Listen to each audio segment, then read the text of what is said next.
I have a bit of time, so I'm going to do a quick video. Well, I was watching Geoff buys cars, and he's done a bit of statistical analysis on EV sales over the last 3 to 4 years. Done a really good job on it, broken it down, and it is showing that EV sales have dropped off a cliff. Now, there's probably a lot of reasons for it. People are wising up. It's not a particularly viable, EVs aren't particularly viable for most people. But I think the main thing is I think they've probably maxed out the consumer market for it now. If you're doing any mileage, like myself, I'll do 200 plus a day. Diesel vehicles are far more cost efficient, gives you more time. You know, like I say, you cannot afford to take a commercial vehicle out for hours a day charging. I can put 600-mile range on this in 5 minutes. Just go to a diesel petrol station, pump it full of diesel, takes less than 5 minutes, and I have a 600-mile range. You cannot do that with an EV.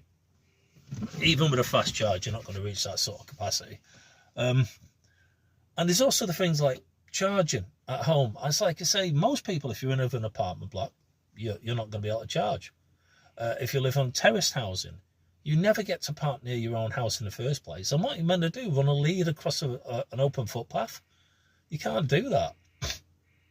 There's 101 practical ramifications to it. Unless you're like some middle-class person who's got a large enough driveway and parking space to have a charging point fitted at home, they're not worth a shit. And even then, you have to have a limited mileage and range.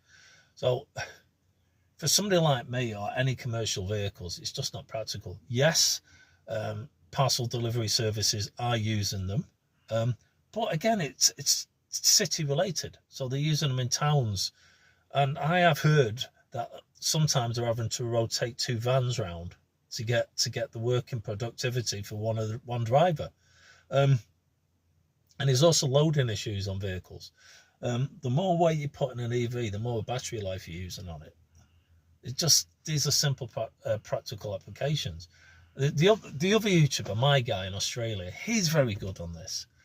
I just think EVs do have a niche place in the market, but they're not gonna take every vehicle off the road. Diesels are a bloody good motor for vans. You can't get away from it. The